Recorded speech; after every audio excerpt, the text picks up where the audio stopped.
Birinci sualdan başlayıram. İrsiyyatın ötürülməsində. Hamid T qadındır. Hamid tez kişidir. Hamid tez axırında s olanda necə yadınızda saxlayın? S spermatozoid. Hamid T qadın. İndi burada 25 test toplusunda ixtisarı olub. Bundan əvvəlki topluda var idi. Hamid tez kişi deməkdir.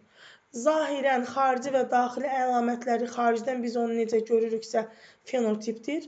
Parentale parent valideyndir. Filial isə qız deməkdir. Yəni bunlar dərslikdə verilən terminlərdir. Hibrida sözü hibrid, məsələn deyirik monohibrid, dihibrid, hibrid sözü qarışıq deməkdir.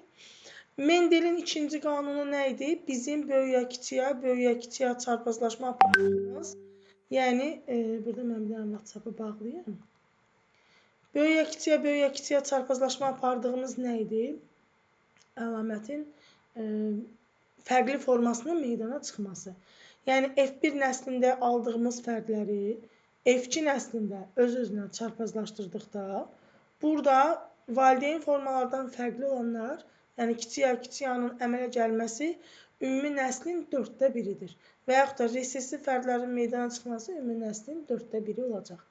Mendelin üçüncü qanunu dediyimiz P-netdir.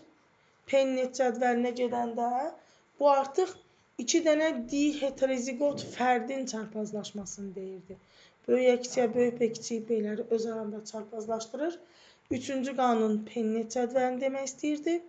Və deyirdi ki, burada əlamətlər, genlər biri digərindən asılı olmadan sərbəst nəslə ötürülür. Bu da olacaq məsələn B variantı. İndi gələk digər qanunlar kimindir? Ontogenez filogenezin qısa təkrarıdır. Heckel-Müller qanunudur. Genetik cəhətdən yaxın olan növlər cinslərdə birləşir. Bunlar da irsi dəyişkənliklər sırasıyla xarakterizə olunurdu. Sərbəst çarpazlaşma zamanı nəsildən nəslə keçdikcə nisbi tezlik dəyişmir. Hardy-Weinberg'dir. Birinci nəsildəkilərində də 1/4-ni də təşkil edəndə şey olacaq, resessiv. Mendelin ikinci qanunudur. Homozigot dediyimiz istər dominantlar olsun, istər resessivlər olsun. Yəni eyni yazılanlar olacaq homozigotlar. Məsələn bunlar monohomozigot sayılır. Bir də var dihomozigotlar. Bu da dihomozigotdur. Bu da dihomozigotdur. Hə. Yaxşı, qoyuram. Hər ikisi olacaq dihomozigotlar. Məsələn burada bir dənə B-lərə görə heterozigot var. Burada isə hər ikisinə görə. Deməli bu variant deyil. B variantı A-lar, B-lər görürsünüz, hamısı eyni cür yazılır. C variantında A-lara görə deyil. Məsələn, burada B tərəfi, burada A tərəfi heterozigotdur. Hetero qarışıq deməkdir. Bu qarışıqdır. Bundan sonra burada hər ikisi qarışıq olacaq. Burada da A-lara görə deyil, burada da A-lara görə deyil, burada isə B-lərə görə homozigotluq pozulmuş olur. Yəni bunlar olacaqlar heterozigotlar. 9 deyir ki, nəsildə bütün fərdlər fenotip və genotipə görə eyni olacaq. Yəni çarpazlaşmadan sadəcə bir Mendelin birinci qanunu əmələ gəlmiş olsun. Məsələn, A variantı. Böyük ayla kiçik aların çarpazlaşmasından bir dənə böyük kiçik alırıq. Bu Mendelin birinci qanunudur, dominantlıq qanunudur. Bütün fərdlərin genotipi həm fenotipə görə, həm genotipə görə sadəcə bu şəkildədir. Məsələn, D variantı niyə deyil? Bunların çarpazlaşmasından böyük A-lar və böyüyə kiçik alınacaq özlərindəki kimi. Fenotipcə bunlar eynidirlər, amma genotipcə 2 dənə fərqli genotip var. Yəni, eyni olmadı. 10-da deyir, allel genlər düzgün göstərilib. Allel genlər dediyimiz cüt genlərdirlər. A-nın qabağında A olar. A-nın qabağında B var. Aşağıda, məsələn, bir xromosom üzərində aşağısında allel genin yazıb. Bu artıq düzgün yazılış deyil. A-nın qabağında B olmaz və yaxud da A-nın ayağında A olmaz. D variantında isə bunlar A ilə B bir-birinə qeyri-alleldirlər. Burada da məsələn A-nın qabağında B var, A-nın qabağında B var, o zaman bunlar da pozulmuş olacaq. Burada isə məsələn A-nın qarşısında olmalıdan gedib başqa bir lokusda yerləşib, ona görə də bu düzgün deyil, bir dənə B variantıdır. 2 qeyri-allel əlamətə görə 2 dənə əlamət varsa dihibrid olacaq. Bir əlamət olsaydı monohibrid olardı. 3 və daha artıq əlamət götürəndə də deyəcəyik polihibrid çarpazlaşma. Hər iki əlamətə görə heterozigot olan noxud bitkisi. Söhbət gedir, hər iki əlamətdədir. Heterozigotdur. A-lara və B-lərə görə heterozigotdur. Həmin əlamətə görə resessiv olan kiçik A-lar kiçik B-lərlə çarpazlaşdırılmışdır. Mən necə demişdim bunu? Deyirdim ki, bir tərəfin heterozigotu digər tərəfin resessivi ilə birin birə nisbəti verir. Bu B-lərlə də bu B-ləri çarpazlaşdıranda birin birə nisbəti verir. Ona görə də bizə deyir, fenotipə görə 4 dənə fərqli forma yaranır. Bir dənə buradan başqa bir vərəq də açın.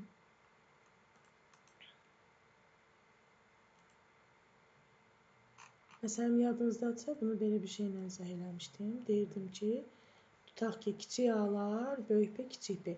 Bunu kimdən çarpazlaşdırsaq, fenotipə görə 4 dənə bir alarıq. Resessivdirsə heterozigotu, heterozigotdursa resessivi. Bizə də verilən indi forma buydu. Hər iki əlamətə görə heterozigotdur. Bunu özünün resessivləri ilə çarpazlaşdıranda heterozigot resessiv, heterozigot resessiv. O zaman 4 dənə birin birə veririk. Tam dominantlıq şəraitindən gedir söhbət. Fenotipcə. Sonra 13. Yenə də deyir tam dominantlıqda monohibrid. Monohibrid gördünüzsə sadəcə bir əlamətlə yazın. Məsələn, A əlaməti. 2 heterozigot fərd. O zaman böyüyə kiçiyə 2 dənəsi də heterozigotdur. Böyüyə kiçiyənə. Alınan nəsildə valideyn əlamətin fenotipinə. Valideynlərin fenotipi məsələn sarı noxuddur. Parçalanma deyir hansı nisbətdə olar. O zaman burada bir dənə böyük A-lar, 2 dənə böyüyə kiçik A, bir dənə də kiçik A-lar alırdıq. Yəni 3 dənə sarının, bir dənə yaşıla nisbəti. Fenotipimiz nə olacaq? 3-ün 1-ə nisbəti. Bəzi testlərdə şərti elə verir ki, siz orada hansı əlamətin dominant resessiv olduğunu seçə bilirsiniz. Məsələn, homozigot tez yetişən. Burada da yazıb ki, tez yetişənlik dominantdır. Deməli, homozigot tez yetişənlər olacaq böyük A-lar. Heterozigot desəydi, böyüyə kiçik A yazardım. Əgər tez yetişənlik dominantsa, deməli, gec yetişənlik resessivdir. Çarpazlaşıb gec yetişəndə kiçik A ilə yazacağım. Və bu ikisinin çarpazlaşmasından Mendelin birinci qanunu alınacaq. Birinci nəslin genotipi necədir? Böyüyə kiçik A genotipindədir. Homozigot verdiyinə görə tez yetişəni və digərdə olacaq gec yetişən. Bilirik ki, insanlarda xoşumuza gələn əlamətlər resessiv, xoşumuza gəlməyən əlamətlər dominantlar. Heterozigot qara saç. Məsələn, qara saç dominantdır. Bir də tutaq ki, mən bilmirəm heterozigot qara saç dominantdır.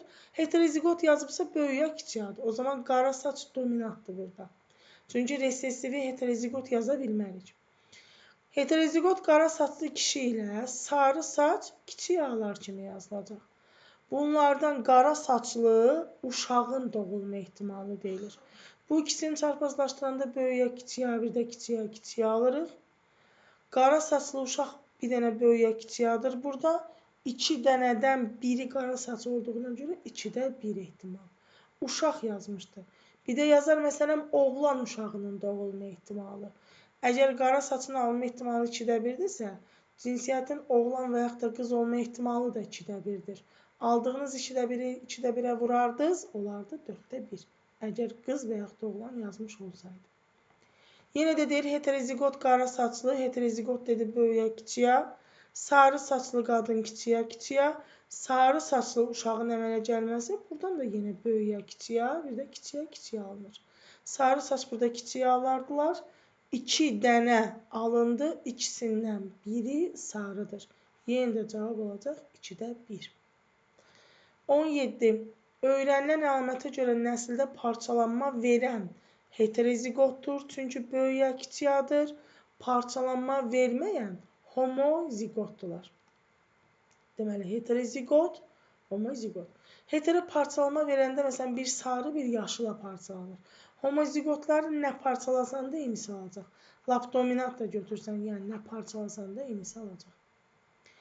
18-də qeyri-tam dominantlıq deyir, yəni kodominant, natamam dominantlıqda 2 homozigot. Bunu istədiyiniz variantda yazsanız da cavab həmişə eyni olacaq. Məsələn, birinci variantı belə yazın. Homozigot hər ikisini dominant götürürəm. Monohibrid dediyinə görə bir əlamət sadəcə A-lara görə götürürəm. Buradan böyüyə böyüyə alınır. Yəni bir dənə genotip oldu.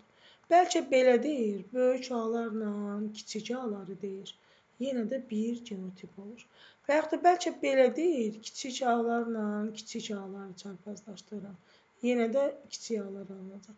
İstənilən variantda bunu çarpazlaşdırsaq, birinci nəsildə, yəni F1 nəslində həmişə bir dənə genotip alınır hamısında. Ona görə olacaq 1. Monohibrid, yəni bir dənə A-lara görə götürürsünüz. Qeyri-tam dominantlıqda 2 heterozigot. Genetik testlərini bilirsiniz necə eləyin? Ümumiyyətlə, şərtin özündə sizə nə demək istəyir? Birinci gəlin onu başa düşək. Şərtdə bizə nə deyir? Monohibrid dedi, başa düşürəm ki, bir əlamət götürəcəm. Məsələn, sadəcə A götürəcəm. 2 heterozigot dedi. Artıq böyüyə kiçiyə yazacağam. Birinci nəslində, yəni bunların çarpazlaşdıranda alıram nə? Böyük A-lar, 2 dənə böyüyə kiçiyə A, bir dənə də kiçiyə A-lar. Birinci nəsildə neçə genotip müxtəlifliyi alınır? Neçə cür yazmışam burada, o qədər də genotip müxtəlifliyi olacaq. Yəni 3 genotip. Homozigot dominant, heterozigot dominant, homozigot resessiv. Morgan qanunu nə deyirdi? Deyirdi ki, genlər ilişik keçir. Amma hansı genlər? Bir xromosom üzərində yerləşən qeyri-allel genlər.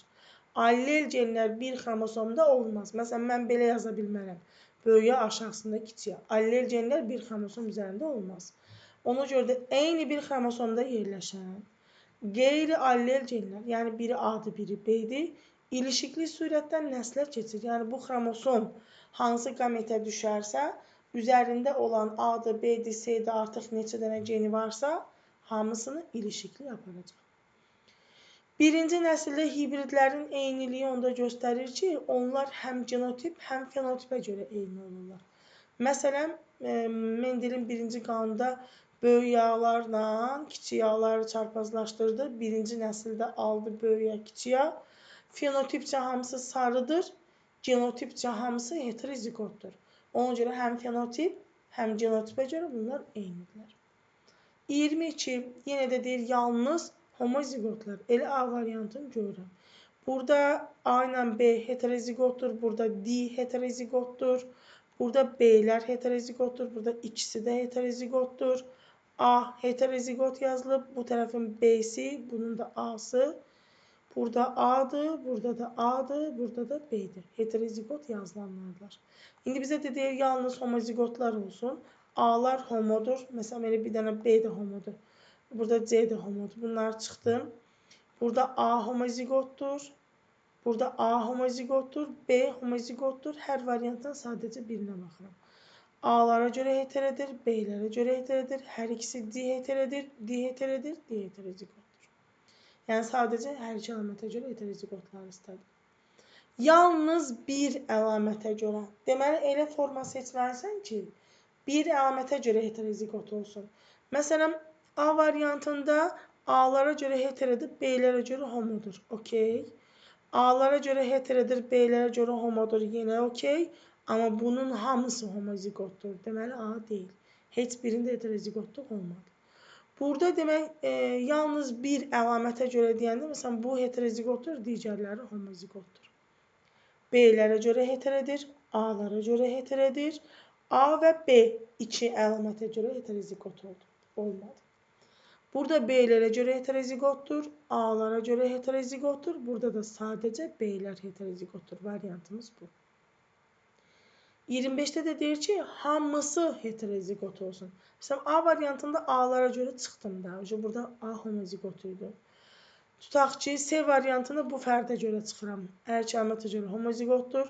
D variantında böyük A-lara görə çıxdım. Homozigotdur. R-lər homozigotdur. Böyüyə kiçiyə heterozigotdur və digərlərinin hamısı heterozigotdur.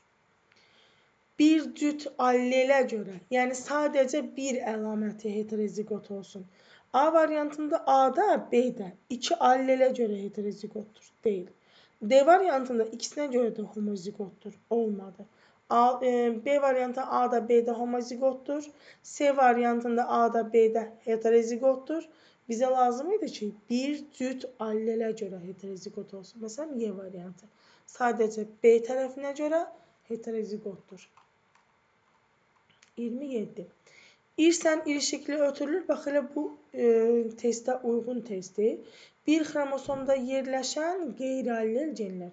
A-nın ayağında yerləşən B qeyri-alleli, bunlar ilişikli nəslə ötürülür.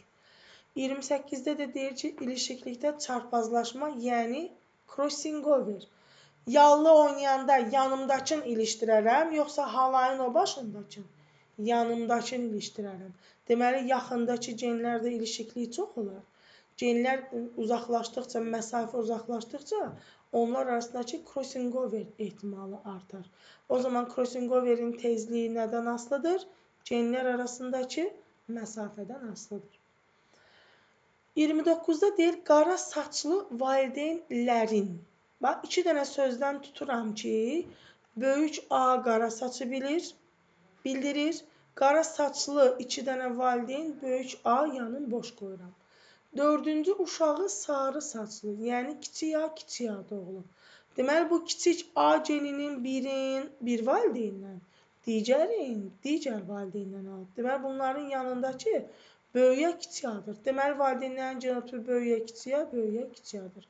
Qara saçlıdırlar və heterozigotdular ki, sarı saçlı uşağı doğulsun. Hər ikisi heterozigotdur. İndi mən A-yla yazdım, burada B ilə verib. Fərq eləməz də, eyni şey olacaq. İtin diploid xromosom dəsti 78-dir. Neçə cinsi xromosom var? Qarşısında duran rəqəm nədir? 2. Deməli, 2 dənə cinsi xromosom var.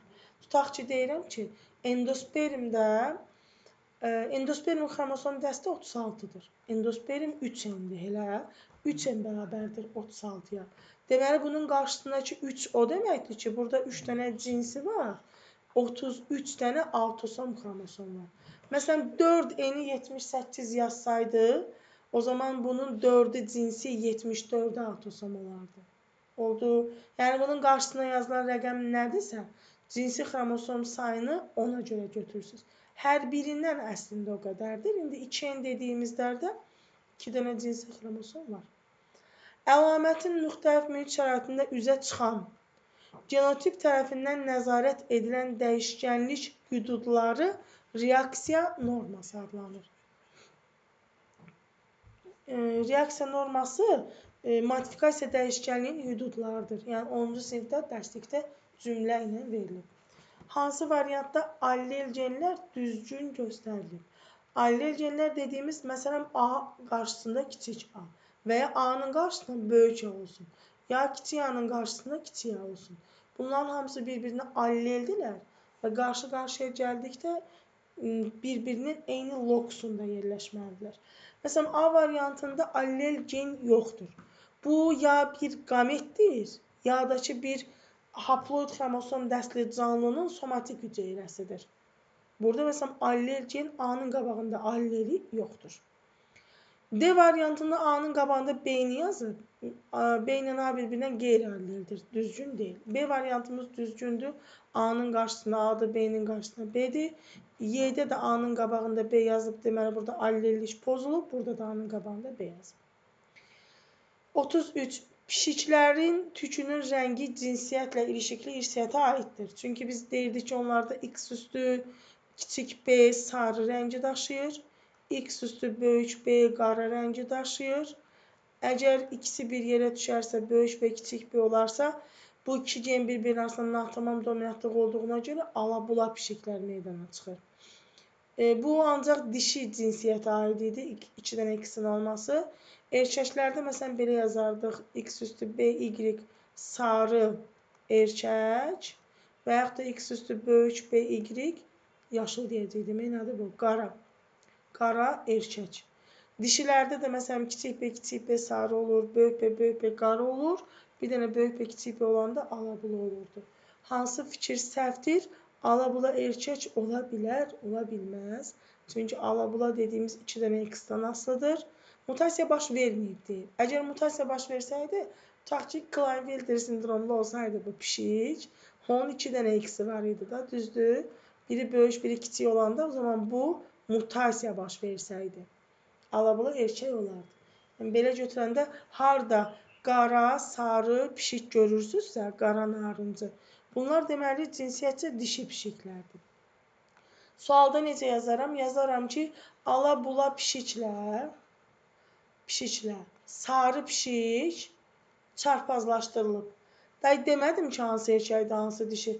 Özümüz bilməliyik ki, alabula dediyimiz böyük B, kiçik B, o zaman bu dişidir. Sarı dediyimiz kiçik B, Y-dir. İndi buradan əmələ gələn pişikləri istəyər. Məsələn, bu genlə bu gen görüşərsə, alabula dişi alınacaq, alabula dişi.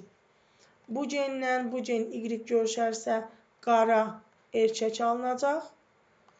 Bu genlə bu gen görüşərsə, kiçik B-lər görüşdü, sarı dişi alınacaq. Bu genlə də bu gen görüşəndə kiçik B, Y, sarı erkək alınacaq. Yəni, məsələn, şərtdə deməz hansının dişi, hansının erkək olduğunu bu şeyə görə özümüz seçirdik. 34. Monohibrid çarpazlaşma zamanı 2 heterozigot fərq. Birinci baxıram ki, söhbət monohibriddən gedir. Deməli, mən sadəcə A allelinə görə, istəyirsən kiçik yaz da, yəni fərqi yoxdur. A allelinə görə baxacağam. 2 heterozigot dediyinə görə artıq başa düşürəm ki, böyüyə kiçiyə ilə çarpazlaşır. 2 heterozigot fərdin çarpazlaşmasından əmələ gələn. İndicə baxaq da. Buradan alınan bir dənə böyük A-lar, 2 dənə böyüyə kiçiyə, bir dənə də kiçiyə A-lar alıram. Nəzərimizdən qaçan istəyən nə ola bilər? Dominant nəslin dedikdə. Dominant nəsil, bax, bu 3 dənəsidir. Neçə dənə dominant var? 3 dənə. Bu 3 dənədən neçəsi parçalanma verə bilər? Yəni, heterozigot olan. O zaman 3-dən ikisi. 3 dənə dominantdan 2 dənə heterozigot olan dominant parçalanma verə bilər. 35. Yenə də deyir monohibrid deyirəm, yəni bir əlamətlə tutaq ki, A alleli ilə götürməliyəm. Natamam dominantlıq şəraitində artıq başa düşürük ki, böyüyə kiçiyə çəhrayı deməkdir. Əlamət olaraq 2 heterozigot fərd. Deməli, yenə də böyüyə kiçiyə ilə böyüyə kiçiyə görüşüb. Böyük A-lar, 2 dənə böyüyə kiçiyə, bir dənə də kiçiyə A-lar alınıb. Birinci nəsildə neçə fenotipik müxtəliflik olar? Bu qırmızıdır, bu çəhrayıdır, çünki natamam dominantlıq heterozigot vəziyyətdə üzə çıxır. Bu isə ağ çiçəklər idi. Neçə dənə fenotip gördüm? Qırmızı var, çəhrayı var, ağ var. 3 fenotip var. Hansı çarpazlaşma nəticəsində alınan nəsildə 2 genotip, 2 fenotip müxtəlifliyi olar?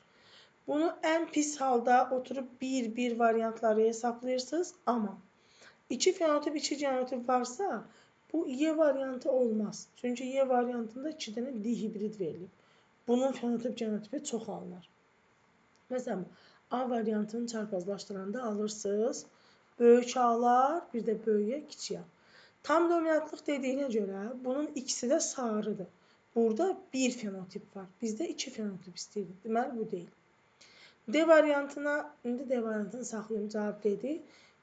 B variantında məsələn böyüyə kiçiyəni çarpazlaşdıranda 3 dənə genotip alırsınız. Bu deyil, burada yuxarıdan yazdığım 3 dənə genotip alırsınız. Deməli, bu deyil.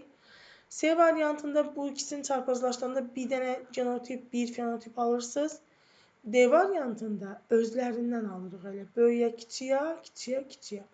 2 fenotip var. Biri sarıdır, biri yaşıl. 2 genotip var. Biri heterozigotdur, biri resessivdir. Yəni, böyüyə kiçiyə bir genotipdir, kiçiyə da bir genotip olacaq. 37. Qeyri-tam dominantlıq deyir, yəni yadıma salıram çəhrayı gecə çiçəyi bitkisin. 2 heterozigot fərd. Yenə də 2 heterozigot dediyinə görə monohibriddən gedir söhbət. Sadəcə bir allelə görə, A allelinə görə götürürəm. Alınırdı böyük A-lar, bu qırmızıydı. Böyüyə kiçiyə alınırdı 2 dənə, bu çəhrayıydı. Bir dənə də kiçiyə alınırdı, bu da ağ idi. Fenotip və genotip müxtəlifliyinin sayı. Fenotip dediyimiz biz onu rəng olaraq nə görürəm? Qırmızı var, çəhrayı var, ağ var. Bu bunun fenotipidir. Qırmızı, çəhrayı, ağ deyirəmsə, bunun fenotipidir. Genotip olarak görürəm, böyüyə genotipi var, böyüyə kiçiyə genotipi var, kiçiyə genotipi var. Natamam dominantlıqda monohibriddə fenotip genotipə bərabərdir. 38. Heterozigot ola bilər. Dominant əlamətlər yalnız heterozigot olarlar. Məsələn, yaşıl toxumlu noxudlar kiçiyə yazılırdı. Resessivdir. Heterozigot olmaz. Resessiv fərd dediyim, elə məsələn, kiçiyə resessivdir. Dominant fərdlər istəyirsən böyüyə yaz, istəyirsən böyüyə kiçi yaz. Tam dominantlıqda heterozigotdur. Qırışıq, məsələn, kiçik B yazmışdıq. Resessiv əlamətdir. Haploidlər, məsələn, sadəcə A və yaxud da qameti sadəcə B genotipidir. Bir əlamət olduğuna görə, hər əlamətin daha doğrusu bir alleli olduğuna görə bunlar ancaq haploid olacaqlar. Belə bir çarpazlaşma verilib, hansı tip qametləri hazırlaya bilər? Deməli, qametləri hazırlamasında 2/n-dən istifadə edirsiniz. N heterozigotların sayıdır. Birinci valideyn 2 əlamətə görə heterozigotdur. Yəni, n 2/2 yazacağım. Bu da 4 sort qamet verir. Bir də qamet olanda baxın ki, hər hərfdən deyim də, hər alleldən sadəcə biri olsun. Məsələn, bax, A variantını qoyuram qırağa, tutaq ki, baxıram B variantında 2 dənə A var. Belə qamet olmaz. İkisi də A-dır. Və yaxud da burada da 2 dənə A var, 2 dənə B var. Belə qamet olmaz. Hər əlamətdən, hər alleldən biri düşməlidir.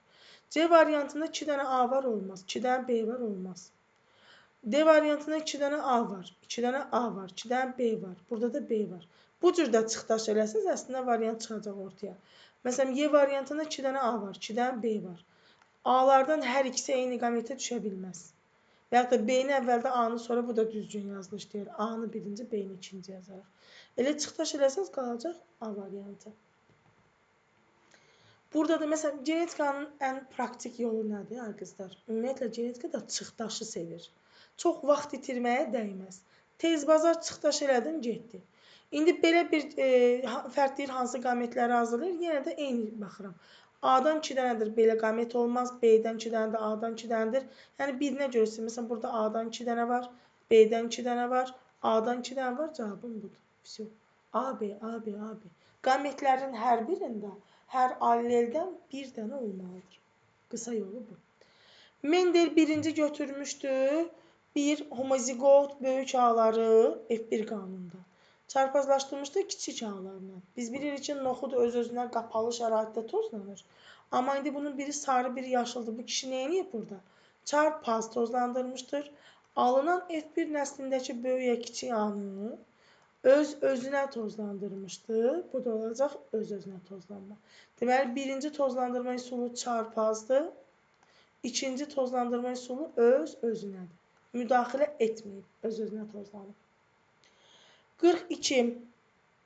Homozigot dominant, yəni böyüyə, homo eynidir və resessiv fərdin kiçiyə, monohibrid, yəni sadəcə bir əlamətə görə götür. Bunu çarpazlaşdırdım, aldım böyüyə, kiçiyə. Bu F1-idir, F1. Amma bizə nə deyir? F2. F2 nə eləməlidir? Öz-özünə çarpazlaşmalısan artıq bunu. Genotipcə hansı nisbətdə parçalanma olar? İndi bu ikisini parçaladıq, nə aldıq? Çarpazlaşdırdıq. 2 dənə böyüyə, kiçiyə, bir dənə də kiçiyə. Genotipə görə 1-in 2 dənəyə 1-ə nisbəti alındı. Bizə də deyir ki, genotipə görə hansı parçalanma nisbəti verər? 1 böyük ağlar, 2 böyüyə, kiçiyə, bir dənə də kiçik ağlara nisbətində verər. Morgan çarpazlaşma zamanı hansı genlərin ilişik, yəni müstəqil paylama baş vermədən irsən keçdiyini müəyyən eləmişdi. Morgan deyirdi ki, eyni xromosomda yerləşən qeyri-allel genlər ilişik nəslə ötürülür. Yəni, bir xromosom üzərindəki A alleli, həmin xromosom üzərində neçə dənə qeyri-alleli varsa, A-ya qeyri-allel olan hamısını ilişikli nəslə ötürür.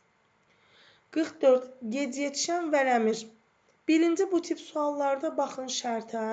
Şərtdə bir yerdə mötərizədə mütləq verir. Tez yetişənlik geni gec yetişənlik üzərində dominantdır. Buna etalon deyirik. Mütləq birinci etalonu qurun. Teziyetçənliyi yazıram böyük A. Özü deyir ki, teziyetçənlik dominantdır. Geciyetçəni də yazıram kiçik A. İndi geciyetçən vərəmir bitkisi deyil. Geciyetçəni mən kiçik A demişəm. O zaman kiçiyə yazacağım. Teziyetçən heterozigot. Deməli, böyüyə kiçiyə. Lap məsələn, mötərizədə verməsə belə, teziyetçən heterozigot deyil. Heterozigot ancaq dominant əlamət ola bilər. Deməli, geciyetçən resessivdir. Yəni, bu ikisini çarpazlaşdıranda alacam böyüyə kiçiyə, bir dənə də kiçiyə.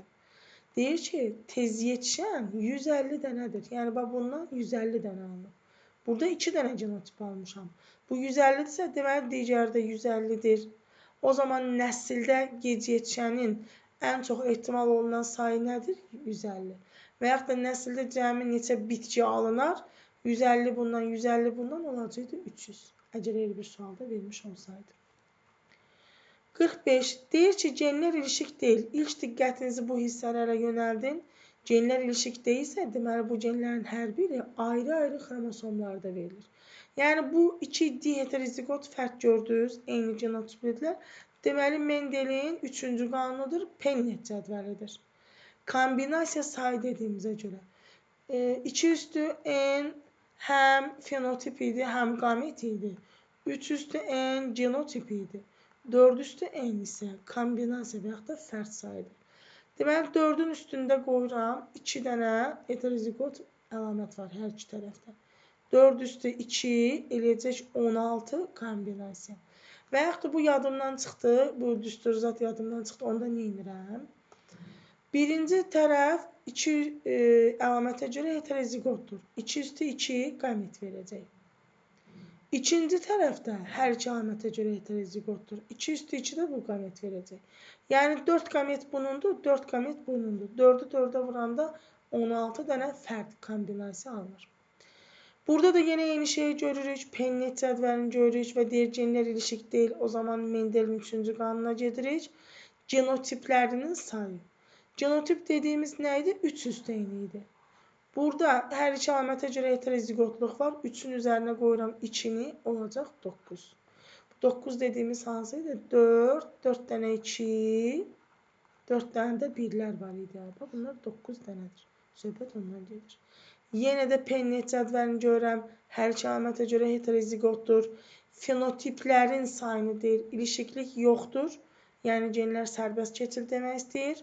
Dominantlıq tamdır, yəni natamın dominantlığı onda fərqli fenotip alınır. Çünki fenotip istəyirsə sizdən mütləq dominantlığı verməli idi. Bizə deyir fenotip sayı, fenotip nə idi? 2 üstü n. Yəni burada 2 əlamətə görə heterozigotdur, 2 üstü 2 eləyəcək 4. İndi o 4 fenotip hansıydı desə, buradan alırdıq sarı hamar, sarı qırışıq, yaşıl hamar, yaşıl qırışıq toxumlar alırdıq. 48. Sarı toxumlu noxudla bu böyük A-dır. Amma yanını bilmirəm. Homozigotdurmu, heterozigotdurmu? Yaşıl noxud desə bu kiçik A-lardılar. Çarpazlaşır və nəsildə 112 sarı, 112 yaşıl. Bundan əvvəlki test toplusunda bunun birini 111 vermişdi. Fərq eləməz, yəni biz riyaziyyatçı deyilik ki, bizdə yenə də birin birə nisbətində gedir. Sizə demək istəyir ki, ikinci tərəf kiçik A-lardır. O zaman A variantı çıxdı, hər iki tərəfdə böyük A var. C variantı çıxdı, hər iki tərəfdə böyük A var. Y variantı çıxdı, yenə də böyük A var. İndi qaldı B ilə D və deyir ki, sarı noxud da alınır, yaşıl noxud da alınır. Yaşıl kiçik A-dır. Deməli, hər iki tərəfdə kiçik A geni olmalıdır ki, hər iki valideyndən aldığı kiçik A-ya görə yaşıl əlaməti göstərsin. B variantında alınmaz. D variantına baxanda böyük kiçik A ilə bu kiçik A ilə bu kiçik A-lar görüşəndə kiçik A-lar, bu böyük A ilə bu kiçik A-lar görüşəndə böyük kiçik A. Həm sarı, həm də yaşıl toxumlar alınır. 49. Monohibrid deyir, bir əlamətə görə çarpazlaşma deyir. Amma burada dominantlıq natamamdır. Çünki irsiyyətin aralı xarakteri var deyir. 2 heterozigot. Böyüyə kiçiyə çarpazlaşır, böyüyə kiçiyə ilə. Fenotip müxtəlifliyin istəyir bizdən. Neçə fenotip müxtəlifliyi? Bu ikisindən nə alacam? Bir dənə qırmızı alacam. Natamam dominatlıq deyəndə gedin toyuqların lələyinə, sonra gecə çiçəyi bitkisinə. 2 dənə böyük ya kiçik alınırdı. Buna deyirdim çəhrayı. Bir dənə də kiçik alınırdı. Buna da deyirdim ağ. Neçə dənə fenotip gördüm? Qırmızı var, çəhrayı var, ağ var. 3 fenotip gördüm. Yenə də eyni şeydir. Monohibriddir. Yəni bir əlamətə görə götürürük. İrsiyyatın aralı xarakterdir. Yəni natamam dominantlıqdır. 2 heterozigot, yəni yenə eyni bu çarpazlaşmanı deyir. Genotipləri istəyir sizdən. Genotipimiz də yenə 3 olacaq. Böyük A'lar var. Böyük ya kiçik A genotipimiz var. Bir də kiçik ya kiçik A. Bunlar da olacaq bizim genotip. 50 dənə də dayanıram.